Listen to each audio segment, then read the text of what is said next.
Bueno, hoy tenemos un invitado de lujo, por eso nos arreglamos bastante acá con Coco Verón. Bueno, el patriota Guillermo Moreno, ex secretario de Comercio Interior, bueno, él ocupó diversos cargos, es economista justamente. Y bueno, ese candidato fue candidato a presidente, tuvo diferentes lugares en la gestión pública y es el que más sabe de economía, así que hoy lo tenemos acá. Hoy Adorni nos anunció una hiperinflación, que ya estamos en la hiperinflación. Bueno, ahí veía nuestra tanda con YPF, dijo que también iba a vender los aviones de YPF. También anunciaron que solamente se va a reforzar la UH y la tarjeta alimentar, que todas las prestaciones que se venían haciendo del Estado no van a tener funcionamiento, entre otras medidas. Pero para eso lo tenemos acá al que más sabe de este tema, que es Guillermo Moreno. ¿Cómo estás, Guillermo Moreno? ¿Qué tal? ¿Cómo estás? Un placer hablar contigo, ¿eh? Sí, bueno, te saludo acá con Coco Verón, Héctor Verón, que también va a estar acompañándonos hoy. Bueno, quería saber un poco, una semana de gobierno, múltiples anuncios. Bueno, hoy ya declararon, ¿no?, que hay una hiperinflación. Eh, que quería saber cómo ves el panorama al respecto. De 18 se pasaron a 9 ministerios, se liberaron los precios totalmente, ¿no? Aparentemente la deuda de las exportaciones privadas la vamos a pagar todos los ciudadanos, como pasó en los 70, ¿no? Pero con otra cosa, ¿no? Con la deuda del Fondo Monetario Internacional. Bueno, a ver, esta mano invisible del mercado y del Estado que quiere desregularizar todo, ¿cómo ves este panorama actual en el cual estamos viviendo? Bueno, vamos a tratar de conversar en función de los conceptos que acabas de vertir. Primero, el mercado es una palabra extraordinaria, es una palabra que tenemos que reivindicar, porque finalmente el mercado es donde íbamos con nuestras familias a las compras. Mi vieja me agarraba y me decía, acompáñame al mercado que voy a comprar las papas. Y las tenés que traer vos, porque yo ya, para mí pesan mucho.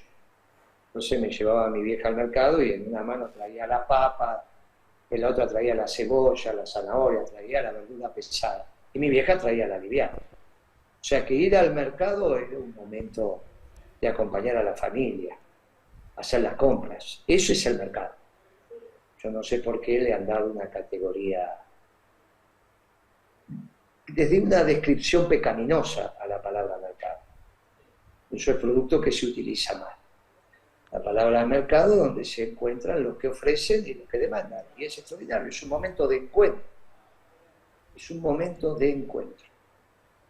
Así que no le dejemos la palabra mercado a los que hacen las cosas mal, porque si no nos quedamos sin lugar donde podamos encontrarnos para comprar las cosas, porque cada uno de nosotros tiene un trabajo y para vivir necesitamos del otro. El mercado es un lugar extraordinario de encuentro. Si uno en vez de mirarlo con esta imagen que nos hicieron culpa de los banqueros y los socialdemócratas, de pensar que los banqueros, el mercado es un hecho ruido, es un lugar de encuentro. Te encontrás con gente que no conoces y el mercado no tiene sus propias reglas. Esto es falso, de toda falsedad. Entonces, recuperemos la palabra mercado en donde se encuentran incluso los que no se conocen. Cuando vos sos turista, vas a un país que no conoces, no tenés otra alternativa que encontrarte en el mercado con los residentes de ese país. Y te abrazás y charlás, y eso es el mercado. Ujú. El resto es una deformación de la definición del mercado, que no la tenemos que aceptar, porque nos llevan a una política equivocada. En general los socialdemócratas tienen esa tensión con el mercado. Los peronistas no tenemos ningún problema con el mercado, entendido como espacio de la comunidad, no como espacio de los banqueros. Bueno, Dicho esto, hay, y yendo al gobierno de Milei, hay claramente dos momentos ya en el gobierno de Milei, que si bien es breve, hay un momento desde la elección de Milei, hace unos días atrás, y yo diría hasta el martes pasado, donde se definieron las medidas y fueron anunciadas las medidas económicas, de eso estoy hablando. El pensamiento de Milei lo podemos encontrar fácilmente en tres discursos que él escribió de puño y letra. El discurso cuando ganó las PASO, donde dijo la justicia social es injusta. El discurso donde ganó el balotaje, donde dijo voy a dar la vida por el derecho de propiedad, por la propiedad privada. Y el discurso de Asunción, de espalda al Congreso, donde dijo que su autor intelectual preferido, que es este Jesús de Soto, un economista español, hizo una ponencia donde dijo que Dios es anarcocapitalista. Ese es Milei, un anarquista que da la vida por la propiedad privada, a diferencia de los viejos anarquistas que vos estudiaste, pero no deja de ser un anarquista. Más estos anarquistas capitalistas, lo que dice que si vivieran los viejos anarquistas, serían anarcocapitalistas. O sea, ellos se ven como una continuidad de aquellos anarquistas que incluso combatieron en la Guerra Civil Española del lado de Franco, no del lado del Partido Comunista Español, del lado de Franco. ¿Está bien? Por eso a veces cuando la historia se escribe simplonamente nos encontramos con esto. Los anarquistas combatieron del lado de Franco, confrontaron a la república así llamada, que era el gobierno encabezado por el Partido Comunista Español, que, como sabemos, estaba bajo la égida del Partido Comunista de la Unión Soviética, igual que el argentino, etcétera, etcétera. Ahí empezamos a entender por qué Perón se exiló en Madrid, porque si no empiezan a decir cosas absolutamente ridículas sobre Franco y compañía. Algunas ciertas, algunas no ciertas, pero empezamos a encontrar la punta del ovillo de por qué Perón se fue al exilio en Madrid, cuando empezamos a entender cómo fue, cómo se fueron construyendo las verdades históricas, y no lo que se dice de la verdad histórica. Bien, ese Milei, que en algún momento se transforma en pragmático en esos 2-3 días de gobierno, domingo, lunes, decide el martes que su ministro anuncie unas medidas económicas. Y hasta ahí las medidas económicas no son nada sutiles, es un muchacho que no domina la disciplina, es un muchacho que fundamentalmente se dedica a la tranza de monedas, un cambista, es un timbero, como lo definimos allá en el año 18. Claro, pero se declara como liberal, ¿no? O sea, donde No, no... porque este es el problema que tenemos. Los enemigos de los anarcocapitalistas son los liberales. Los enemigos de los anarcocapitalistas no son los marxistas, no son los peronistas, son los liberales. Claro, bueno, digamos, en realidad este liberalismo falso en donde si vamos a tener una reducción del Estado, por lo cual mucha gente se va a quedar sin trabajo, más toda la gente que ya no tiene trabajo formal, más una paritaria que no sabemos cada cuánto va a aumentar, si es que aumenta, los precios suben, digamos, no hay una regularización de los precios, ni siquiera un precio estimativo, ¿no? de lo que debe salir algo. Esto también perjudica al ámbito privado. Hoy dijo él claramente que el 60% de esto lo va a pagar la política y que el 40% lo va a pagar el empresario y que dentro de un tiempo el empresario va a estar mejor. Bueno, vos te lo cruzabas bastante a Milei en los programas televisivos, has debatido con él y demás. Vos, bueno, además, ¿no? Claramente todos sabemos quién fue Guillermo Moreno, el que nos mantenía los precios bajos para que justamente también el sector empresario se viera beneficiado. Bueno, la clase trabajadora, todas las clases, ¿no? Sociales. ¿Cómo ves hoy este panorama y qué es lo que puede llegar a pasar en términos económicos para el bolsillo de los Vuelvo, argentinos? sí, sí. No, está muy clara la pregunta y muy bien formulada, pero vuelvo a insistir con un tema. Los enemigos de los anarcocapitalistas, que es Milei, son los liberales, no son ni los marxistas ni los peronistas en esta etapa para ellos. Lo dicen con todas las letras. Nuestros verdaderos enemigos son los liberales, que son los que utilizan el Estado en derecho propio. Esto es lo que dicen los anarcocapitalistas. Acusan a los liberales de utilizar el Estado en beneficio propio. Por eso su gran confrontación, terminado con el marxismo totalitario de la Unión Soviética, dicen son los liberales. No dicen son los peronistas, son honestos, son los liberales. O sea que cuando hablamos de los liberales estamos hablando de los enemigos de los anarcocapitalistas, que es Milei. Si no tenemos claro esto, vamos a volver a cometer el error que cometió Massa en la campaña cuando dijo que Milei es Martínez de Oz. Martínez de Oz agrandó el Estado. A la Marina le prometió 2 submarinos nucleares. Para que vos tengas idea, 2 submarinos nucleares hoy estarían en el orden de los 40.000 millones de dólares, casi como la deuda con el Fondo Monetario. Al ejército fabricaban tanques argentinos medianos y sacaban cantidad por día. Fabricaban armas, fabricaciones militares, trabajaba los 3 turnos. No privatizó ninguna de las empresas del Estado. El peronismo confrontó contra la dictadura y con Martínez de Oz, no porque achicaban o agrandaban el Estado, sino porque destruían al sector privado. Martínez de Oz se dedicó a destruir el sector privado. Cuando lo compararon a Milei con Martínez de Oz, los militares pensaban que iban a volver a tener submarinos nucleares, tanques, y lo votaron. Por eso no hay que equivocarse, porque no solo no entendemos a Milei, sino que metemos la pata en términos políticos.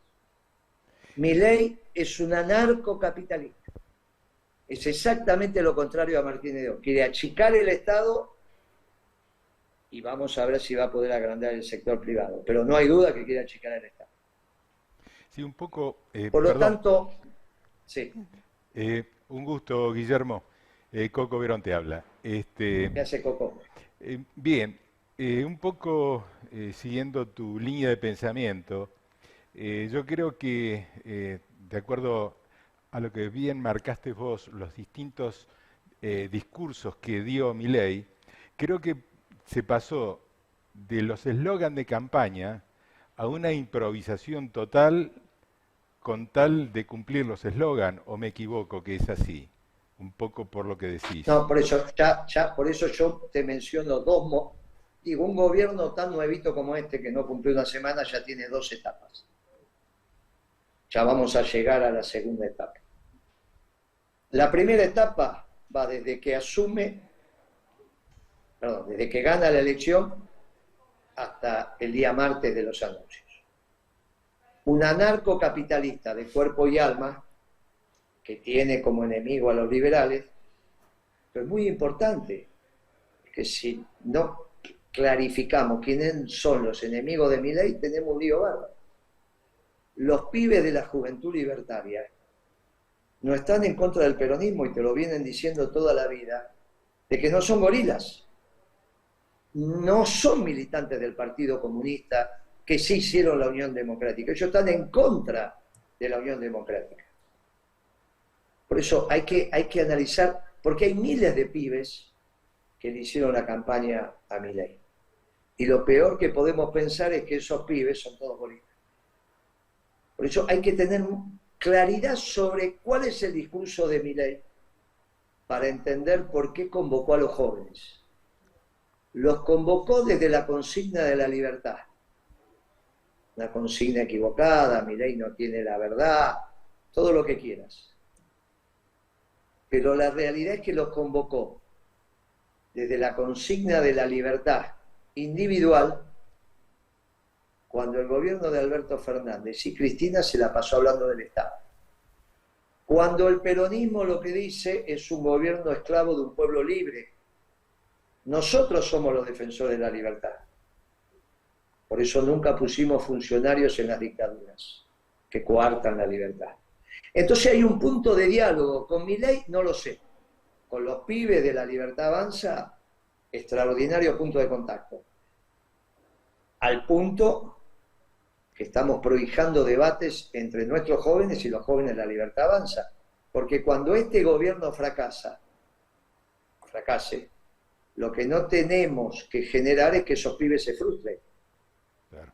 Y los únicos que podemos convocar a los pibes libertarios que se sumaron a la política pensando una revolución, se frustren. Entonces hay que ser muy prudentes sobre el gobierno de Milei. Muy prudentes. Hay que ser prudentes y sobre todo conocer el pensamiento de Milei. Porque uno le dice que no es maduro y ahora nos venimos a enterar también que no es maduro en términos espirituales.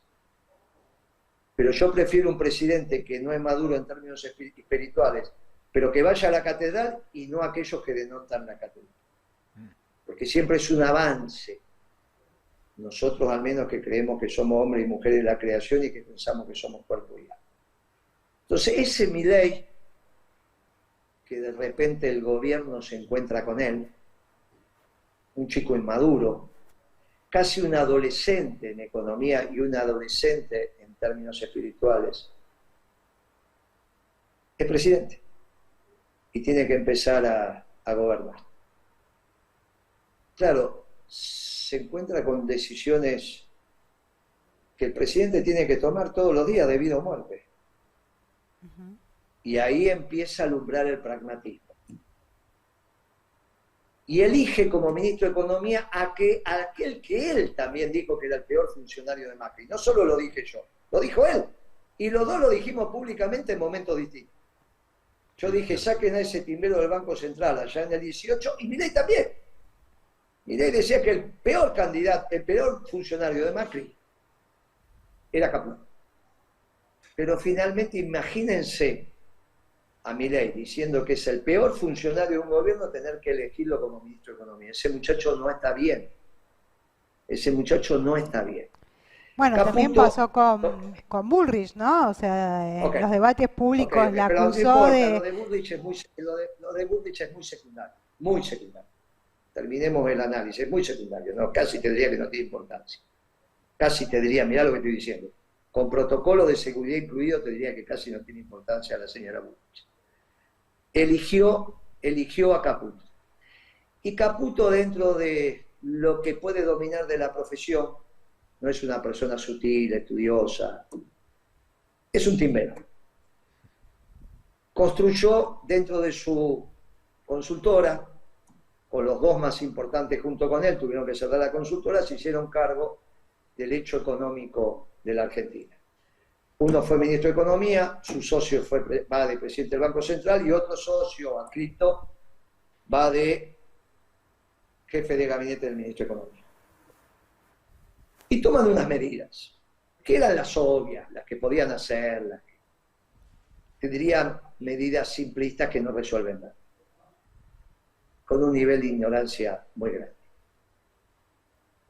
Y las anuncian el martes a la noche. Y hasta ahí era el gobierno de Milei. Y estaba dentro de lo que pensábamos que podía pasar. Pero el miércoles a la mañana, en el mercado de Cañuelas, el kilo vivo de carne, el mercado de Cañuelas es el que reemplaza a Liniers, el kilo vivo de ganado vacuno, ovino, alcanza el récord histórico de precio en moneda dura en la Argentina. Récord histórico. O imagínate que a mí los ganaderos me venían a pedir $1 de precio de kilo vivo, en su momento era 0,80 y yo no se los daba porque les costaba 0,50 producir 1 kilo de carne, de animal vivo estamos hablando, y le decía, muchachos, y ahora tienen $2,50. Récord histórico de que se llevan registros en la Argentina, el miércoles a la mañana. Vos sabés que cuando aumenta la carne es la señal de largada para todos los precios de los alimentos. Arrastra a todos los precios, incluso la pobreza. Pero no conforme con eso, al mediodía del miércoles la empresa Shell decide aumentar 37% el combustible. Ya habían aumentado el viernes anterior, o sea, hacía 5 días, entre el 25 y el 30%, que no se sabe quién ordenó a YPF aumentar, porque todavía el presidente era González, el hombre de Cristina. Salvo que Cristina le haya dicho aumentar los combustibles, o Alberto, o Massa, o Milei, pero es muy difícil que un anarquista autorice un aumento de precios, es ridículo. Entonces, será interesante que alguien explique alguna vez por qué la YPF del gobierno de Alberto y Cristina aumentó los precios ese día viernes. Pero al margen de eso, entre el viernes y el miércoles aumentaron más del 70%. En ese momento, a la media mañana, habían empezado a aparecer algunas listas de precios, porque el lunes y martes el comercio y la producción estuvo paralizada. Pero inmediatamente que aumentó la carne, y sobre todo cuando aumenta el combustible, se paralizan, se retrotraen las listas de precios y te volvés a quedar sin precio. Y la carne se dispara, pero también se disparan todo el resto de los precios. Bueno, muchos hasta de la sociedad rural dijeron que te van a ir a buscar, Guillermo, para ver el tema de los precios. Lo han dicho públicamente. ¿Y qué aconteció? Con esta disparada de los precios de la comida, los trabajadores argentinos del sector formal no pueden comprar ni siquiera la comida para alimentar su familia un mes. Una persona que gana 300, 400 mil pesos, que no era un mal salario, como 4 personas, 3 personas no pueden comer desayuno, almuerzo y cena con menos de 10 mil pesos por día, 30 días porque ahí no hay feriado, son 300 mil pesos. Y si son 4, tienen que gastar 12, 14 mil pesos. Imposible. Claro. A 8 mil pesos el kilo de asado. Es imposible que los trabajadores coman. Y ahí entonces entramos en otra etapa, que no es necesario hablar de resistencia ni de represión, todas pavadas de los progresistas, todas estupideces de los progresistas. Vamos a resistir, todas pavadas. Cuando hay hambre, ni un rey puede resistir, como lo demuestra la Revolución Francesa. El rey de Francia disparaba con cañones, no con fusiles. Igual de tomarlo la Bastilla. Mubarak, que era el presidente de Egipto, terminó sus días en una jaula en un juicio porque le aumentó el precio del pan y generó hambre en Egipto. Con lo cual entramos en otra etapa, en una etapa de desorden donde el pueblo argentino en 3, 4 o 5 días más se quedó sin comida y no la puede comprar. Esta etapa es la que empezamos a vivir ahora, muy compleja, al punto que los frigoríficos exportadores le acaban de ofrecer al gobierno un acuerdo de precios por 5 cortes, que solo lo pueden vender en los supermercados, o sea que es una gota de agua en el desierto, pero que implica que las políticas del peronismo, inauguradas cuando empezamos la Secretaría de Comercio, eran correctas, porque no importa quién ofrece el acuerdo, si el sector privado o el sector público, lo importante es que hay un acuerdo, lo público y lo privado se ponen de acuerdo. En este caso el gobierno de Milei aceptó el acuerdo para 5 cortes, igual caro, no resuelven nada, pero conceptualmente empiezan a demostrar que el peronismo tenía razón. Ahora, cuando el peronismo tiene razón, empieza a tener la verdad. Y si tiene la verdad, se terminó esa estupidez progresista de este gobierno que fue un asco de Alberto y Cristina, de la posverdad, donde la verdad no existía y todo dependía de la autopercepción, donde la verdad no existía y la realidad no era un criterio de verdad, sino la que vos construís. Toda esa tontería posmoderna se terminó y ahora empezamos a discutir la verdad. Y la verdad es el peronismo. Ahora, esta verdad del peronismo está totalmente desorganizada. Y quizás no tengamos mucho tiempo para organizar. Y esto no se organiza con Cristina diciendo estoy en el patio. Esto se organiza con los que quieren ser dirigentes, yendo a las unidades básicas, a los sindicatos, a las plazas, a hablar con el pueblo.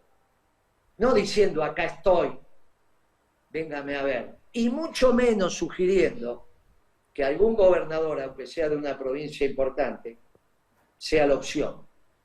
Porque tenemos que volver a la construcción de los dirigentes, donde los dirigentes, vos los mirás y sabés que son peronistas. Como Evo Morales, que vos lo mirás y sabés que es el ejemplo del pueblo boliviano, como dijo una vez Lula. ¿Cuál es la virtud de Lula? Que uno lo mira y está mirando al pueblo boliviano. Uno tiene que mirar a los dirigentes peronistas y no tener duda de que son peronistas. No dudar. Porque esa metodología de estar designando con el dedo se tiene que terminar. El problema es si tenemos tiempo. El martes a la noche teníamos tiempo. El gobierno de Milei iba a ser breve, sí, pero 4 o 6 meses. ¿Qué es lo que veníamos diciendo? Mire, este va a ser un gobierno breve. No tome ninguna decisión importante a los empresarios en términos estructurales, va a ser un gobierno breve. A partir del miércoles a la mañana, esto se agudizó porque hay hambre. No se puede comprar la comida. Por estas cuentas que estoy haciendo, no es que los trabajadores ganan 1,5 millones de pesos, ¿eh? Ni 800.000, ni 900.000. No, igual se sacó sí. el impuesto a las ganancias. No, no Bueno, se sacó todavía. No, no se sacó. Es una sí. propuesta. Es una propuesta. No se sacó. Ujú. No se sacó. No tiene ninguna importancia eso. Porque estoy hablando que los trabajadores no van a poder comprar la comida. Las fiestas de fin de año es largo plazo hoy. Si no querés largo plazo, mediano plazo. Falta una semana para las fiestas. Falta muchísimo tiempo si no podés comprar la comida. Lo Bueno, de la ganancia quizás ni se llegue a discutir en el Congreso. claro, vos te tenés Quizás que ir no a sé. tu programa, creo, de Canal Extra, ¿no? O sea, ¿ahora? No, te digo, Yo te lo tengo que digo ir, al aire no, porque... yo tengo que ir a la hora de Moreno en Radio Caput. Ah, en la hora de Moreno. Extra esto lo empezamos a discutir el miércoles a la tarde. Fue una discusión muy tensa con Mariotto. Porque Mariotto, al cual quiero y respeto, vicegobernador de la provincia de Buenos Aires, con las categorías viejas, que es la que suelen usar los socialdemócratas para entender la realidad, quería poner a Milei diciendo estas medidas son las mismas que tomó Martínez de O, que tomó Macri. Y yo le decía, no, mirá, no tiene nada que ver lo que pasó hoy miércoles, con las medidas tomadas ayer. Nada que ver. Hoy hubo un hecho de ruptura en el gobierno de Milei.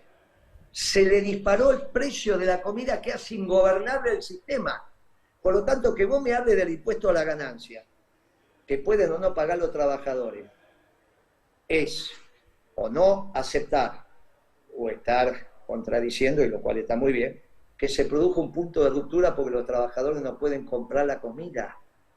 Y cuando no pueden comprar la comida y salen a la calle a deambular, desorganizadamente a deambular, no hay protocolo de represión posible. Porque aunque reprimas y tengas la victoria en la calle, al no darle de comer al pueblo, salen al otro día de vuelta. Es hasta que se te acaben las balas, como le pasó a Mubarak, o le pasó al rey de Francia, por eso la Revolución Francesa. Que el disparador fue el hambre. Con Mubarak fue el hambre. Y hoy en la Argentina es el hambre. Por eso hay que tener una comprensión de lo que está aconteciendo. Esto no es un problema del Estado y la desocupación. A partir del miércoles los trabajadores no pueden comprar la comida para los 30 días que tienen que vivir hasta volver a cobrar el ingreso. Hoy tenés sueldos viejos con precios nuevísimos que hacen imposible comer. Al punto que Lustó, recién en Crónica, acaba de decir que esto sigue así, esto no puede seguir. Lustó, un socialdemócrata, claro, se tiene que poner como presidente del UCR al frente de la situación. No puede seguir diciendo, bueno, vamos a garantizar la gobernabilidad. No hay que hacer nada. Tampoco los nuestros tienen que no comprender la profundidad de lo que estamos hablando y repetir consignas de estos 4 años absolutamente ridículas como el rol del Estado, como hizo Kicillof el otro día cuando asumió. No, que el rol del Estado... Kicillof, el pueblo tiene que comer y no tiene nada que ver el Estado con eso. Tienen que estar las relaciones lógicas de precios como lo supimos tener en la década ganada. Porque había una economía que estaba ordenada. No es que el pueblo comía por la Secretaría de Comercio, la economía estaba ordenada bajo una economía peronista. Hay que volver a ser economía peronista. Antes Y que te para vaya, volver a ser Guillermo, economía peronista, ¿el peronismo se puede reorganizar en el tiempo que queda de este es una gobierno? obligación. Es una obligación reorganizarse. No el Partido Justicialista. El peronismo es una obligación reorganizarse. Con sus gobernadores, con sus intendentes, con sus dirigentes sindicales, con su cuadro. Es una obligación. La tarea de cada uno de nosotros es organizar el peronismo. Después vendrá quien conduce al peronismo. Después veremos quién lo conduce. Que esperemos que lo conduzca alguien que cuando uno lo mira diga, no hay duda, este es peronista. Pero la tarea ahora, más rápido que temprano, es organizar al peronismo. Y obviamente que no sobra nadie en el peronismo. No es que el peronismo es sin Cristina y sin Kicillof. Es obviamente con Cristina y con Kicillof. Pero es sin dedo y todos sentados en una mesa, tratando de encontrar las mejores soluciones y no desplegando el dedo y pensando que tenés el dedo mágico. Ni con Cristina ni Kicillof tienen el dedo mágico.